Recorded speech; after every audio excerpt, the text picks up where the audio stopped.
Hello everyone, this is Empreau here, and yeah, this is a surprise. I thought you thought there'd only be 3 videos to my DLC ideas, but no, this is the extras video. In this extra videos, this is content, DLCs that I thought would be impossible to add to the game, or almost very likely very impossible that they would get added. Some I forgot that to mention in the prior videos, and others I came up with after the videos. So there are a lot here. First we have the Micro Park DLC. Now this is a DLC that I came up with while I was on holiday to an island, and it made me remind myself of the videos that YouTubers make of micro parks, and I thought, why not make it into a DLC? So the story is that Isaac Clement wants to challenge you with the task of building parks on the smallest islands possible on multiple different locations with new challenges, creatures and more. So obviously there are 4 for 4 different continents. We have Ile de Ré for Europe, Barbuda for Central America, Tatapare I believe is Asia, and Praslin is Africa. Obviously we get new creatures. I chose one per continent. We have Ampelosaurus, Magnapolia, Masiacosaurus and Phosphorosaurus.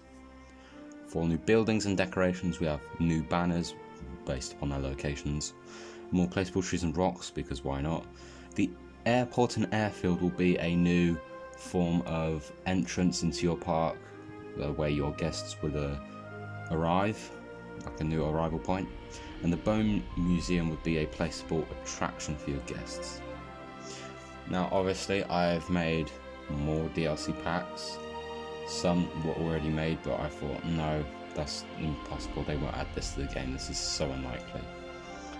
This one I was hesitant to put in the prior videos, but I decided not to. This is the Australia pack. We have Australotitan, Leanisaura, I can't pronounce that one, Ozraptor and Thapangaka.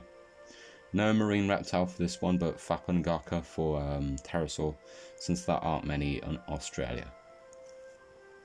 For DLC pack number 2 we have the marine pack. This is sort of trying to lean away from just marine reptiles. We had Lead-Sictes, Xiphactus, Basilosaurus and Dunkleosteus.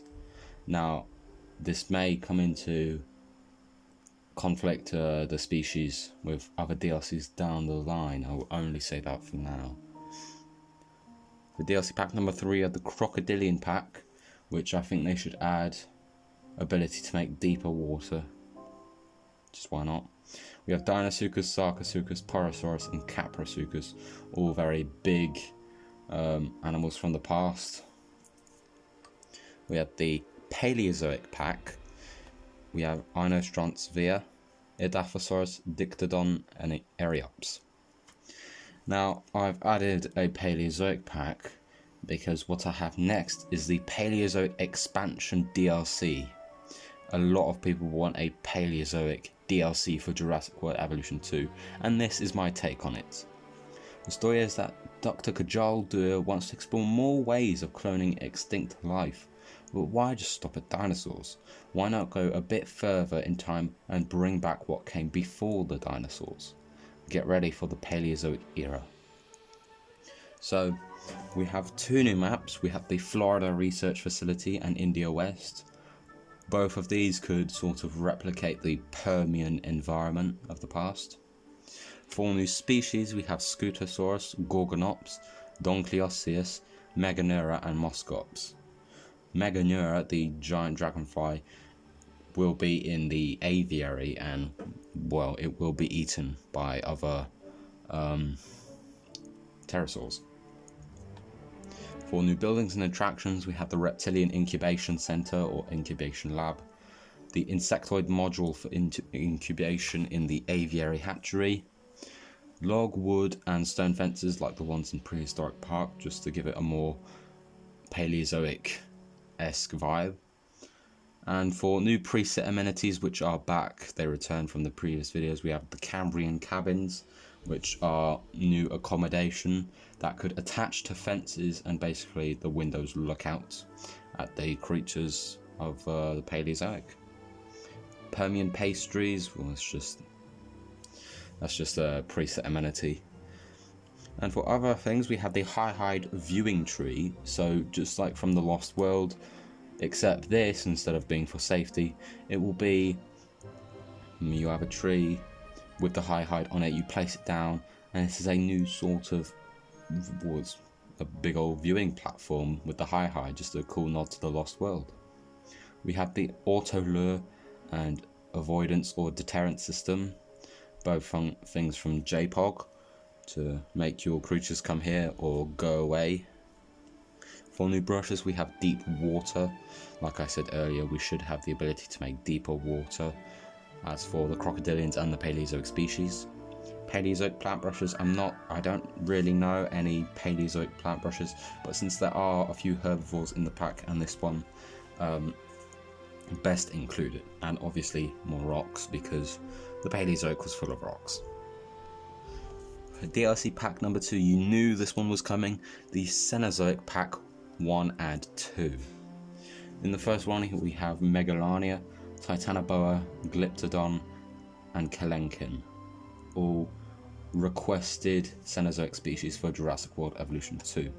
In Cenozoic pack number 2 we have Arsinotherium, Megaloceros, Basilosaurus and Hyaenodon. Now obviously, like before, what comes with a pack comes with its expansion. Here is the Cenozoic expansion DLC. The story is that Dr. Henry Wu has teamed up with George Lambert in bringing Cenozoic species from extinction. Lambert wants to find ways to contain in their natural environments, and Dr. Wu wishes to study them further. Now I've kind of made the 3 departments DLC, so we have Isaac Clement, Dr. Kajal Dewitt and George Lambert, just like in the first game with their missions. I've made them each a DLC to fit in with the Cenozoic, Paleozoic and Micropark. So this is my take on a Cenozoic expansion DLC. 4 new maps, we have the Siberian Research Center and Alaska, all very snowy Cenozoic, early Cenozoic environments. Most exciting part is new species. We have the Mammoth, Smilodon, Titanus, Megalodon, Argentavus and Elasmotherium. Megalodon for the lagoon and Argentavus, the biggest bird to ever exist, for the aviary. Now obviously Smilodon we got in Camp Cretaceous, but I don't really think they'll add it with another Camp Cretaceous DLC. And obviously these are the most famous Cenozoic species, so why couldn't you add them in here? For new buildings and attractions, we have the Mammal, I meant to write Mammal. The Mammal Incubation Center, a bird module for the aviary, for the hatchery, a new underwater shark feeder, because it's most likely not just Megalodon but other marine species fed on sharks, placeable dead trees as for the Cenozoic, like aesthetic. The security station is something that you could place around enclosures, and basically it alerts you when your species are getting below comfort levels, when they start attacking fences, and when they have escaped. The Cenozoic Dome is something like in Jurassic World the game, where certain Cenozoic species will have to live in the dome. Obviously they can all live outside, but it's better for their welfare to live in the Cenozoic Dome, and this could be made bigger just like with the aviary. And for more preset amenities, we had the Ice Age Parlour and Pliocene Pizzeria. For new brushes, we have straw. Just like the Paleozoic, I'm not too big on knowing Cenozoic plants, and a better snow brush. Those are my takes on a Cenozoic DLC. I have more packs here. I have the non-dinosaur pack. We have Placerius, Prionosuchus, Postosuchus and Morsonia. Obviously not dinosaurs. We have the feathered dinosaur pack, as we've got a feathered T-Rex and Therizinosaurus. I really hope they add more feathered dinosaurs. So we have Dromaeosaurus, Archaeopteryx, Anzu and Erlikosaurus. The Forgotten Pack. These are species that were in canon, but they're not mentioned an awful lot, and which is why some of them are considered forgotten. We have Cenozoic, Procompsognathus, Agujaceratops, and Yangchuanosaurus. Cenozoic and Procompsognathus were both in the novel, and I think Cenozoic was in canon as well on the islands. Many people want it in the game, but it's overshadowed by Compsognathus, so as Procompsognathus as well. Agujaceratops was in the Lockwood Manor, and Yangchuanosaurus is forgotten as a whole because it was meant to be a part of Operation Genesis. For quality of life, we have dinosaurs that are smaller than Herrerasaurus are transported in a van or multiple at once in one helicopter. Now this is something I would love to address because it makes no sense that a compy needs one helicopter to be transported. Why not have something like a reasonable person would do? Just fit 15 compies in a cage in a truck and go put them down somewhere. Same with raptors. I reckon you could put 4 in the back of a truck or in them big helicopters. You really don't need one helicopter for each, and it'd just be a lot more practical. That is actually it. That is all the DLC ideas I have come up with, for now at least. I don't think I will make more videos about DLC for Jurassic World Evolution 2 unless more come out.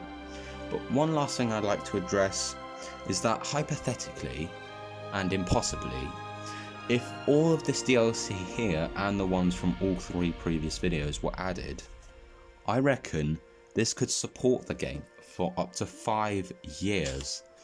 Seeing on how often we got DLC for Jurassic World Evolution 2 so far, I reckon this amount of DLC, the packs alone, could support it for so many years, and that is a great thing for a game, because it means there's always something to do, there's always something to complete with more and more stuff coming out.